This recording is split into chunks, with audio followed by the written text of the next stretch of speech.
Hey everybody, Nick Kyper from The Real Kyper at Noon show. I'm so excited. We've got our first YouTube premiere with a very special guest in Jon Cooper. You're going to love this. Not hard to figure out why some of these players like Hedman and Braden Point want to play for him.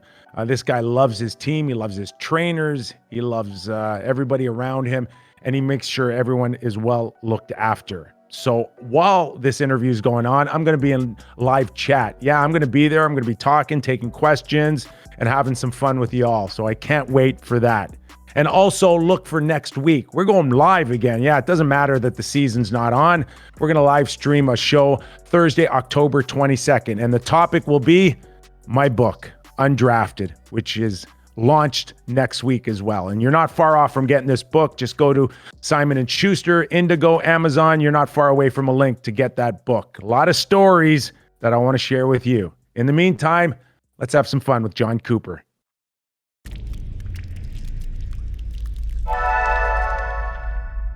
Hey everybody, Nick Kyper for The Real Kyper at Noon show. We said during the offseason we're going to come up, we're going to do some one-on-one interviews, and we're going to pass them on as quickly as we can to you. And no better example of that than my next guest. And let's go back to Tampa Bay. Let's go back to the Stanley Cup champions and the one that led it all, head coach Jon Cooper. You know, Coop, I've been trying for the last little while to find you. Is it strictly the fact that you're sober now is why you're speaking to me?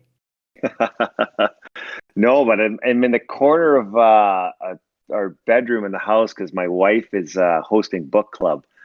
So I've been sectioned off as she's got a whole crew of ladies downstairs, and I've been the Stanley Cup coach. He's still he's not the head coach in his own house. Come on. She's got all the power. Where's the party? Where's the band right now? Where is the cup? And I don't envision a book club, weeks after you've just won the Stanley Cup. I'll tell you the one thing, all joking aside, like you grind and you play and you do all these 500 plus day season to win the Stanley Cup, but nobody prepares you for the 2 weeks after. Ooh, that is it is so much fun. And that trophy is like walking around with Mick Jagger. It's unbelievable. Like it's not you, it's not the players, that's not the attraction. That trophy attracts everybody. And it's so cool to lift it over your head, but more cool to watch how everybody reacts around it. It's awesome. Yeah, it is the best magnet ever. And I was single in New York City, Coop, when I got a chance to do that. Quite the chick magnet, that thing. And I'm sure a few of your players have discovered that pretty quickly. But let's discuss maybe those first 10 days after you won the cup. You look at it and remember every moment that you can, or is it still feel like a bit of a blur? Well, I'll tell you what I do remember. So when we win, and try not to be long-winded here, but like we won in such a unique situation that there were no family and friends around. And people like, for instance, like Maroon won it last year. And he talked about how awesome it was and the whole thing. But you've got family, friends, there's people, there's, sometimes there's hanger-oners around, and you're like always worried about where these people are, and you don't get to spend the time you wish you could have spent with your teammates because there's just so many people around. Well, we got to do that. And it was just us. It was the 52 people in the bubble, and it was the 52 people that got to celebrate together. And we had some unique experiences I don't think you would have experienced when all the family and friends were there. In saying that, you want your family and friends there. Like, that's why you do this, to go through that emotional ride. And I would say the one thing I'll always remember the most is getting off the plane. And when I was 90 days away from my family, and to have your kids run into your arms and your wife, like there was no better feeling, bar none, than that moment. And like the wave of emotions, and everybody's crying, and there's video of like everybody jumping into the players' arms, their kids, like just such a cool moment. So that was the biggest one for me. And then bang, like we zipped right into, I don't know, they had a thing that night at Amalie Arena for us, which everybody was like so gassed. Yeah. And then the next day was that parade. And that parade was the coolest thing. I know COVID concerns and I know why we did it, but the Rays may win the World Series here in the next little while. And I hope they do the exact same thing because that was a rockin' party of all parties, that boat parade.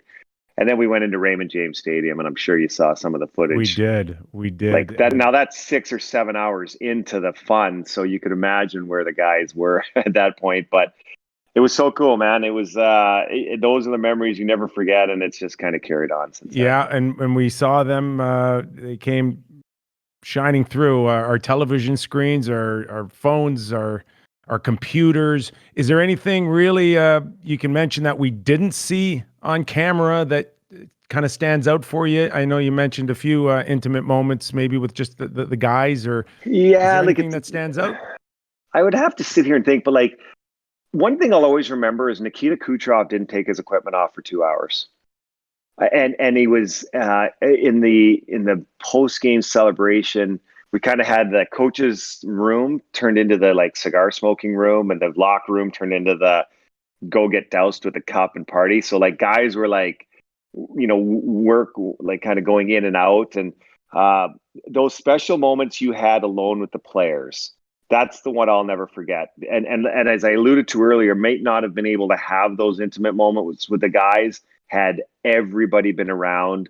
But that's what I won't forget that. Just the sheer emotion the players and everybody was so thankful in both ways. And to me, that was some cool moments. You sure find out about some players though in those times. It was pretty cool. Well, you just mentioned Maroon, and you wouldn't have thought at the time that a signing like Maroon wouldn't be more than just some window dressing, even though, we watched him in St. Louis.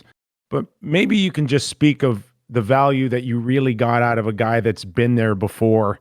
And I know you've got a history with him dating back to 2006, I think, in the NAHL. So just in terms of the value that a guy just recently won it 12 months earlier gave you. So we do have a relationship. I coached him in junior. Seems like years ago. But when I got him, he was 16. He was an immature kid. He was the same height, but his weight was way different proportional than it is now. Like he's a muscular big man. He was kind of a chubby little kid, and he'll be the first to tell you we started this early morning workout club called Chub Club, and he was one of the guys we put in it before he was going to high school.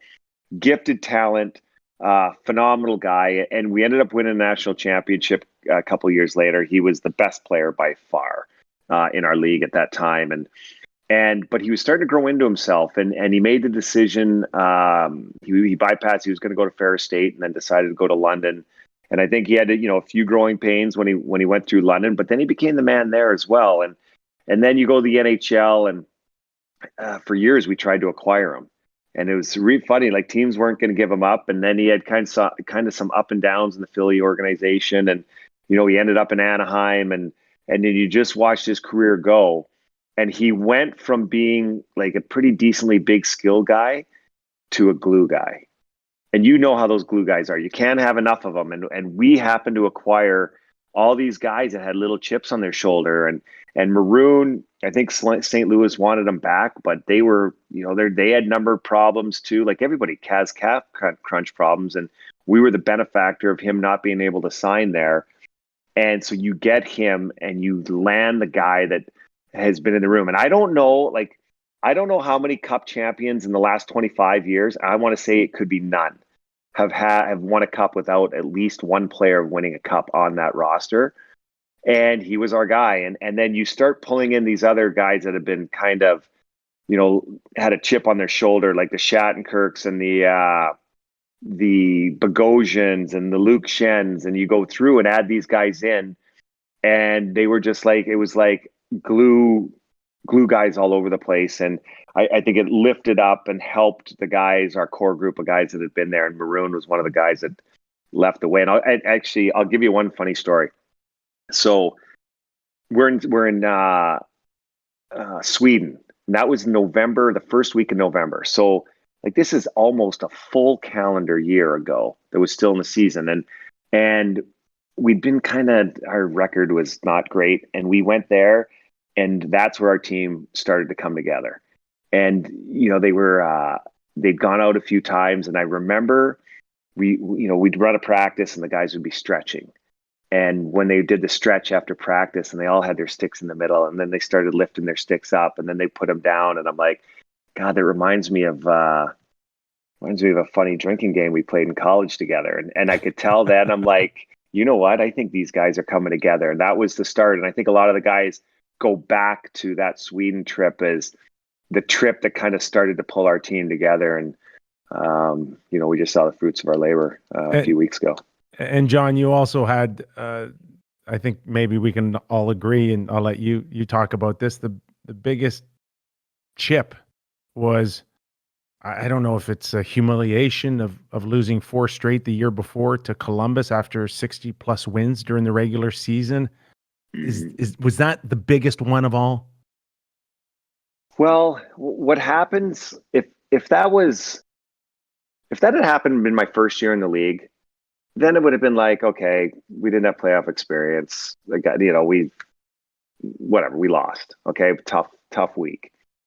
But that was like my 6th year in the league. And before that had been, we got swept. My very first year in the league, we got swept when, our goaltender got hurt. Things didn't go our way. We got swept. But people are like, the new up and coming team. Next year, we go to the Stanley Cup final. We lose. Next year, we go to Game 7 of the conference final. We lose. Next year, we missed the playoffs, had a lot of injuries. That was kind of out of our hands. The next year, we go to the conference final, lose. And then we come down and then we have the all-world 62-win season, and we get swept. And humiliating is a really strong word, but it probably is apropos because it was tough. And like I said, we've been through these battles, and you're just like, wow, like what is it going to take? But it was that, do you sometimes have to fail before you succeed? And was that the last punch in the gut to say, okay, you know what? We've got to change, not the way we play. It wasn't our structure. It wasn't that. It was our attitude. And we had to go from a team that was like up 3-0. We weren't satisfied just winning the game 3-0. We were the team that was like, we got to win 9-0. And I think a little bit of our offensive arrogance got in the way, and it definitely got in the way against versus Columbus. And Columbus taught us a lesson. And good for Columbus. Like, I don't take anything away from them. They just outplayed us and they beat us. And it's ironic how we weren't going to play them in the playoffs had the season just finished regularly, because we were going to come second in our division and end up probably playing Toronto. But we end up playing Columbus because of everything that went down. And that 5 overtime game, man, like that was the swing. That was because we don't win that game. Who knows where our psyche is? But we changed our mindset, and it was give all the credit to the players. They changed their mindset, and this is what happened. I want to ask you a little bit about that 5th overtime, but before that, whether or not it was something technical, structural in coaching, or an attitude, like you said, a loss is a loss is a loss, and you've gone through 5 or 6 of them. Can I ask you if you looked at going into this season going, I don't care what my contract says, coaches only get a certain amount of opportunities to do this before they move on? Did you ever feel like your job was on the line a little bit? So it's hard to say, because I don't think that way. Like, it's just not my DNA. My DNA is give me the team in September, and let's see if I can take 23, well, myself and my staff, it's just obviously not me, but if we can take 23 players and turn them into one by the end of the year, that is my focal point and my goal. When you're with the team as long as we are, we've had some of the heartbreaks. Like, we've all done it together. The owner's done it together. The general manager, even though Julian's only been at the helm for 2 years, he's with us the whole time. I always felt comfortable in the way we did things. And I don't think in any of these years, I don't think there was finger pointing going on between, well, it was the coach's fault or the player's fault. Like, we were all collectively into this together. And so I think when Julian and talk to players, like, that was it wasn't, like I said, there was no finger pointing going on. Like, everybody was pointing thumbs, not fingers. And so I think that probably helped. I can't sit here and speak for what other people were. I'm sure there were fans out there saying, hey, like, all right, they've got this. Coop's pushed them as far as they possibly can. Let's get somebody else. And I don't blame people for thinking that. I probably would have thought the same thing. But I felt deep down like we could do this. We just had to learn some lessons. And we had some young players that have done some phenomenal things for us. And I think we got caught in that. We had a good group of veterans. We brought in that right group of guys that could help, those glue guys that could help us. And our young gamers were just coming into their own, and it all hit at the same time. But like you said, the Columbus mishap was probably an extremely good lesson for us. It pointed us in the right direction. But like you said, I wouldn't criticize anybody that was out there saying, hey, maybe Coop's got to go, because, when you keep falling short like we did, it's the easy way out. I just, I'm, extremely thankful that that's not what happened. So we could all experience what happened to us just a couple of weeks ago. And the fifth overtime, historically one of the longest in history. Besides, did you watch that game? Like every second of it. I hung in there. I think if I'm not mistaken, it was a 3 p.m. start, and I think it shut down around 9:30. It was out of hand, man. Like, so first of all, it's our first game. The rink is freezing, so you really don't realize, like, Toronto Scotiabank's usually a comfortable place. Like, you've been there a million times, and it's like it was freezing. And so I remember by fifth overtime, I couldn't feel my toes. I'd go into the locker room after because we were in the Leafs locker room for that game, because all the teams switched locker rooms for every game. So we're in the Leafs room, and all the coaches' room for all the teams and the video rooms were those suites underneath the stands. Yeah. So we're walking, coaches are walking by each other all the time. Hey, good luck, and blah, blah, blah. So I kept going to the locker room, and by the first overtime, the whole team's in there. By the fifth overtime, I bet you there were 4 guys in the room. And I basically walked in, and I'm like, I might as well just give my speech in the trainer's room, because everybody's eating, getting IVs. Like, it was like guys were gassed. And it was, I think the game went faster for us than it did probably for the fans watching at home. Because I looked up, I'm like, I can't believe we're in the fifth overtime already. And then we went by, like, the Boston guys, they screwed it up for themselves, because they were supposed to play. I ran into their coaches, and they're like, Coop, they're like, it's usually these go quick or they go long. And then I didn't think anything like it. And by the fifth overtime, their game had just been canceled or postponed. And I'm like, well, we kind of screwed that one up for you. And they were all laughing. But pretty phenomenal experience for Pointer to get that. And like I said, that was the catapult for us to do some special things in the playoffs. Yeah, and special things out of Victor Hedman and Seth Jones. As a coach, Coop. Oh, hold on. Sorry. My wife just walked in from book club. Is it book club over? Sorry. I was going to send you in for coffee and biscuits, maybe. I don't need to take a break here. No, we're all good. We're all good. I was just going to say, at that point, where does coaching go out the window, and you just make sure that he's got a glass of water if he needs it, a guy like Victor Hedman?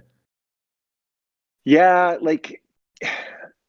so I always say this. I say, when you get to a point where the team is coaching itself, you felt like you've done a pretty good job. And that's how as that playoffs went on, they were pretty much running the team themselves. Like, they did such a great job, those players. They bought in. They knew right from wrong. They knew what they were supposed to do. Everybody bought into their jobs, and it was sick. And to have a luxury to throw over Hedman all the time, like McDonough, Sergachev, like all those guys, and then Pointer and Cooch and Palat, like that line, it was extraordinary, because people always say, and I've said it myself, yeah, the top 2 lines cancel themselves out, and the other guys do their thing. And the Gord Coleman Goudreau line was unique in itself. But in the end, those big 3, they scored big goal after big goal Yeah, they after sure big did. goal, and then I'd be remiss if I didn't talk about our goaltender. He played every minute in the playoffs, and you need your big boys, you need your best players to be your best players, and they were. Braden Point, 5 years you've had him. When did you really, how early did you go, he's something special? So the one thing I've had, especially being in the organization as long as I have, I go to all the rookie tournaments and I go to all the development camps. So I get to see these kids right away when they come in.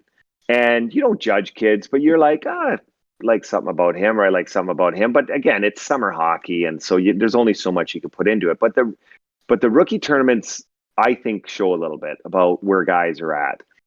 And I remember Pointer playing, and I remember his competitiveness. I remember his stick skills. I remember all the like little puck battles he could win. I'm a big puck battle guy. You win your puck battles, you win your 50-50s, you got a pretty good chance of playing in the NHL for a long time.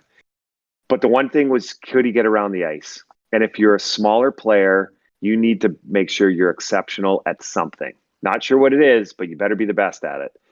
And he could skate, but he couldn't skate at a level for a small guy needed to be able to skate at. And he went to work, and he went and worked with Barb, and he took it upon himself to skate. And when I saw him, as he progressed, I'm like, Jesus, that kid's really improved his skating. And he went from a decent skater to an elite skater. And I think everybody saw that in the 2018 All-Star game when he came close to, McDavid. Lap. Yep. Yeah, the lap. And then, and I had him at the World Championships that earlier in 2017. And we took him and Marner and Konechny kind of as, well, we'll just bring some young guys for experience and sit them out. And, they ended up being the line we couldn't sit out. And I just watched this kid progress. But, you got to give Pointer credit. He did it. It wasn't anything we did. That kid did it. He decided to make himself a hell of a skater. And this is what's happened. Yeah. And you mentioned your goaltender, Vasilevsky. So much is made into, I don't know, the analytics of all of it. And I'm not sure where you stand on back-to-back games and 50. Is it 55? Is it 60s too much? But again, you don't appear to be a guy that overthinks any of that. That's our goalie. He's in. End of story. Yeah, well, that's how it's always been, right? Like, what does Marty Brodeur say about that? Yeah. Or like Hank, when he was playing all those games earlier in his career, or go through Carey Price, like all these guys, they've played the games. The biggest thing for me in that department is not the body, it's the mind. It's the mind that runs everything. And so what's done it for me with Vasilevsky is he's gone from a backup to a 1B to a 1A to a starter. And I don't think the year Bish left and Vasi took over the starter role, I'm not so sure he would have been prepared for this, because he's kind of an overworker in the sense that he's one of those guys you have to pull the reins in, or he would just work himself, to death almost, because that's how hard he works. And as he grew on the mental side of things, and Franz Jar, goalie coach, has done a phenomenal job with him. But Vasi has understood, it's about the games. And he has really worked on his mental side of things. Like, if there's a period where we only give up 3 shots on goal and he doesn't see the puck a ton, how do you stay engaged in the game? And Vasi's done a phenomenal job at that. And I've just watched his progression over the years. And now to watch him, like, I don't even blink when people sit here and say, oh, well, don't play the back-to-back. I'm like, he could do it all day long. Like if you've ever been to the American League, like when I coached there, the guys would play like 3 games in 2.5 days. Yeah. And so it's different in the NHL, though. And I get it with the travel, but there's no travel. There wasn't travel in the bubble. So I wasn't too concerned about it. Okay.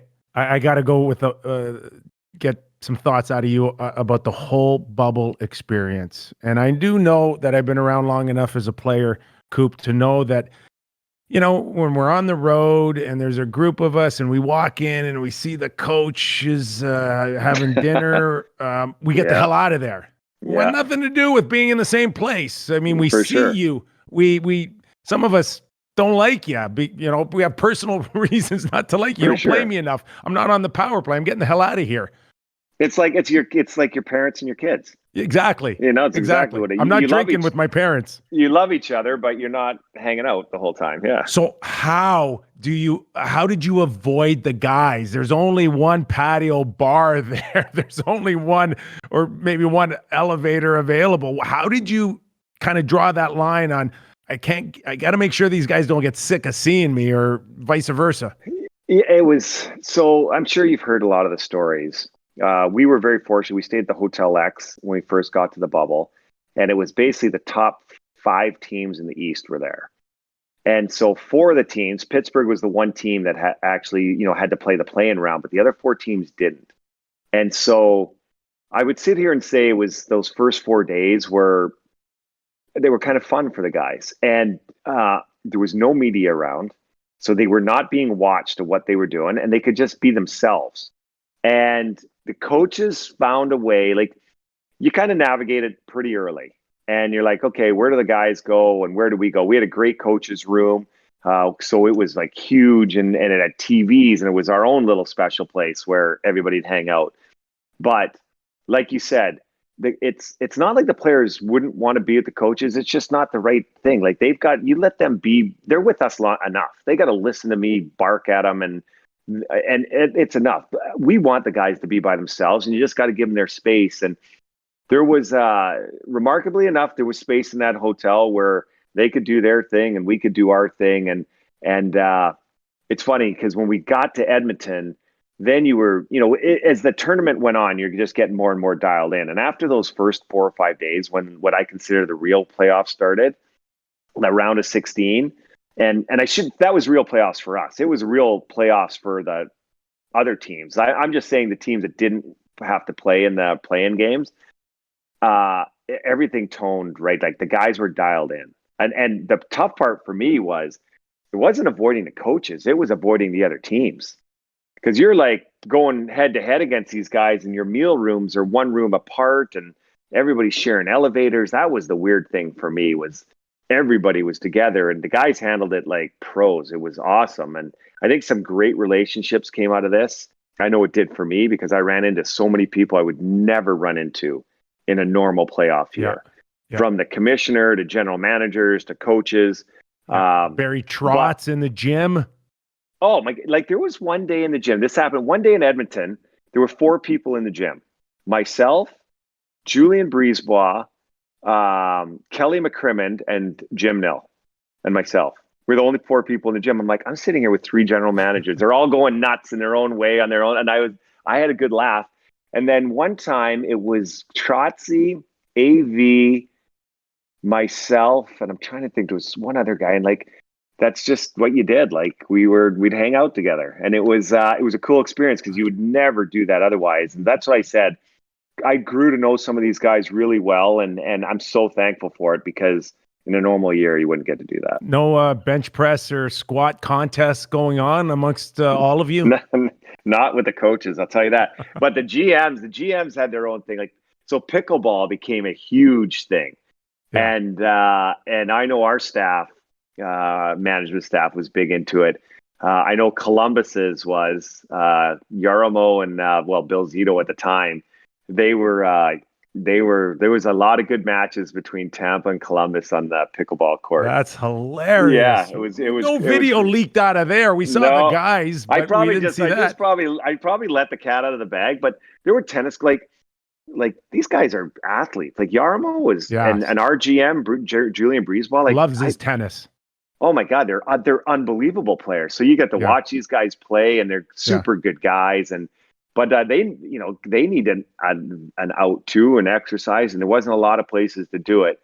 But it was fun, and we all did it. We all played the games, and it was just fun. Like I said, you got to do things that normally you wouldn't get to do or see, and I'll cherish those moments. Well, you guys had the better of the 2 hotels in Toronto. I can tell you that. That was abundantly clear. The guys at the other hotel were not very happy. So let me ask you this: just the mere change of leaving Toronto to go to Edmonton, did you feel like, that kind of rejuvenated a little bit? It kind of gave the guys a different feel, a different light. And that's something that's something Dallas didn't get to do is kind of have a bit of a reset. Did you feel it all?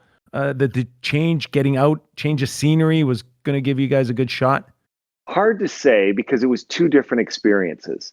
And like you said, we had a really good experience at Hotel X. Actually, we obviously had a really good experience at Edmonton as well, but they were two different situations. The weather was turning in Edmonton where it was a little warmer in Toronto. There was the hotel in Edmonton was beautiful. Their setup, they had it all set up, but the outdoor space wasn't near as big as it was in Toronto. So there were different experiences. To me, like, I guess I did like the change because it was something new. It changed, 40 plus days in Toronto. But we were so dialed in at that point. Now you're getting to the conference finals, and we had the team, our opponent was coming with us. So it wasn't like we were playing a team that had been there. Dallas was playing Vegas, who'd already been there as well. So I think your attention to the magnitude of what was going on probably trumped any change or anything that was going on with us, because we were all focused on the conference final. And actually it probably benefited us because in game one of the Islander series, because their series went 7, they had to travel the day after we did and then play. So we were probably the benefactor of that in game one of that series. But like I said, it was a good change. I had great experiences in both, and I'll never go into that Edmonton visitors locker room again without having one hell of a feeling every time I walk in there. Okay, Jon. So we know that off season, we're watching a lot of things go on. I am way too smart to ask you anything personally about your team and the situation. And I know you're way too smart to answer it as well. But I will ask you as a head coach now, despite not knowing exactly what you're going to be looking at a lineup whenever the season starts. When do you start thinking about defending a Stanley Cup? Is it later on? Is it just natural for you to start doing it now? What is that thought process like? Well, every year is different. And I think that right after a season ends, you take a couple week break and then you start trying to, what can we do different? How are we going to navigate in the next year? And I do a lot of work in the summer and prep for the year. This year, probably a little bit different because everything has happened so fast, and you want your guys to get away. You want them to experience. I don't want these guys thinking hockey. I don't want them doing any of that stuff. What we just have gone through and how long that season was, we're extremely grateful that we won, but get away for a while, because before we know it, we're going to be right back at it. And the team changes every year. We look at that team that lost to Columbus. You look at all the different players that were on our team, from Shattenkirk, Maroon, go through down the list. This year is going to be no different. We're going to have different players, regardless of how they move on or they sign, whatever works. And so you have to take what you have. I know we'll have a good core come back, and I'm looking forward to the challenge. I know that the first one to win is the hardest, but once you get a taste of it, you want to go back. And at some point, season's going to start and the Stanley Cup's not going to be with us anymore. And when you've had that feeling, you want to try and get it back, and you never know how many kicks at the can you're going to get. And I'm pretty sure we'll come back eager as ever to repeat. And here we are, almost 3 weeks since you won a Stanley Cup. Who's had more fun in your family, you or your brother Chris? Well, my brother Chris, I always say my brother, he's won the Stanley Cup every single day. Yeah, he has a lot of fun, that kid, and I was so glad he got to watch some of the game live. One of the funniest things I heard was somebody sent, I guess there was a tweet or something out in one of the games in the finals that said, I wonder who's going to win the 50-50 tonight, Corey Perry's wife or Jon Cooper's brother. Yeah. I had a laugh at that, but you know what? You didn't get to have family around. And that was very difficult. But for them, knowing that my brother and my friend Scott were in the building with their wives, and at the end of the game, I got to point up, and because there's no fans in the building, you could almost yell at them and hear what they were saying to you. It was pretty cool, and very fortunate that they were able to experience that, even though they couldn't come down and celebrate with us. Well, Jon Cooper, we can't thank you enough for making time. I know you got a ton of requests. I know you're saying no to a lot of them, but the mere fact that you said yes to the Real Kyper at Noon show means a lot to me. And by the way, Coop, you know, there's a book coming out next week called Undrafted by Nick Kyprios. I think it would make a lovely, lovely topic of conversation for your wife's next book club. Okay, I'll expect a signed copy in the mail. I can't wait. Absolutely. I can't wait for the Jon Cooper story. And you're going to write 2 books. The first one is just bubble only related. Okay. Because I know there's much more than pickleball that went on in the bubble. So we look forward to that. But we also look forward to you defending the Stanley Cup, which we hope for all hockey fans is early next season. Early January next season. Yeah, I hope so. The fans, they were truly missed. You never realize till you don't have them how much you miss them in the building. And it's not just the home fans; it's going on the road too. It's like you love having the fans in the building, and I know the players do. And it's what drives our sport is the passion of hockey fans. I think there's nobody that has a stronger passion for the game, and hopefully soon we'll get to play in front of them again. Well said. Jon Cooper, head coach of the Stanley Cup champion Tampa Bay Lightning. Coop, thanks for doing this, pal. Kyper, thanks for having me on. I appreciate it, bud.